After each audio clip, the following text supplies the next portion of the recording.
नमस्कार दोस्तों। आज आपको भारत के राष्ट्रपति यानी प्रेसिडेंट ऑफ इंडिया के बारे में बताते हैं और उसके बारे में संविधान में कहाँ प्रावधान दिए गए हैं उसके बारे में जानकारी देते हैं। आर्टिकल 52 संविधान का जो है उसमें यह बताया गया है कि there shall be a president of India, यानी कि भारत का एक राष्ट्रपति होगा। आर्टिकल 53 हमें यह बताता है कि सारी कार्यपालक शक्तियाँ राष्ट्रपति के ही अंतर्गत निहित होंगी। राष्ट्रपति होने के लिए जो भी अर्हताएं हैं वह निम्न हैं कि राष्ट्रपति को भारत का नागरिक होना चाहिए, वह 35 वर्ष की आयु पूर्ण कर चुका हो, किसी भी सदन का सदस्य होने की योग्यता रखता हो, वह किसी भी संसद व विधानमंडल का सदस्य नहीं होना चाहिए और वह किसी भी लाभ के पद पर नहीं होना चाहिए। आर्टिकल 60 हमें यह बताता है कि राष्ट्रपति चीफ जस्टिस ऑफ इंडिया के समक्ष ही शपथ ग्रहण करेगा। अगर chief justice of India absent हैं यानी मौजूद नहीं हैं तो सीनियर मोस्ट ऑफ जज जो सुप्रीम कोर्ट के होंगे उनके समक्ष वह शपथ ग्रहण करेगा।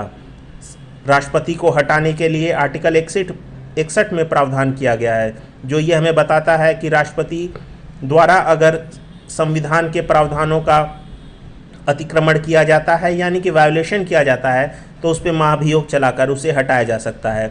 राष्ट्रपति के कार्य एवं शक्तियों के बारे में अब आपको जानकारी देते हैं। राष्ट्रपति प्रधानमंत्री की नियुक्ति कर सकता है और उसकी सलाह पर मंत्रिपरिषद की नियुक्ति करता है। वह सरकार के कामकाज को अधिक सुविधाजनक लेन देन के लिए नियम बनाता है और ऐसे कारोबार का मंत्रिमंडल के बीच आवंटन करता है। उसे मंत्रिपरिषद के सभी निर्णयों की जानकारी होनी चाहिए। राष्ट्रपति के हस्ताक्षर के बिना कोई भी बिल अधिनियम नहीं बन सकता। धन विधेयक के अलावा अन्य विधेयक वह पुनर्विचार हेतु संसद को लौटा सकता है। जब किसी विधेयक पर दोनों सदन असहमत होते हैं तो वह दोनों सदन की संयुक्त बैठक बुलाकर वह असहमति दूर करता है। जब दोनों सदन सत्र में नहीं होते हैं तो वह अध्यादेश को प्रख्यापित कर सकता है। जब भारत की सुरक्षा को खतरा होता है तो वह आपातकाल की घोषणा कर सकता है और सभी राज्यों में राष्ट्रपति शासन व वित्तीय आपात की घोषणा कर सकता है। वह सुप्रीम कोर्ट के जज व हाई कोर्ट के जज की नियुक्ति करता है।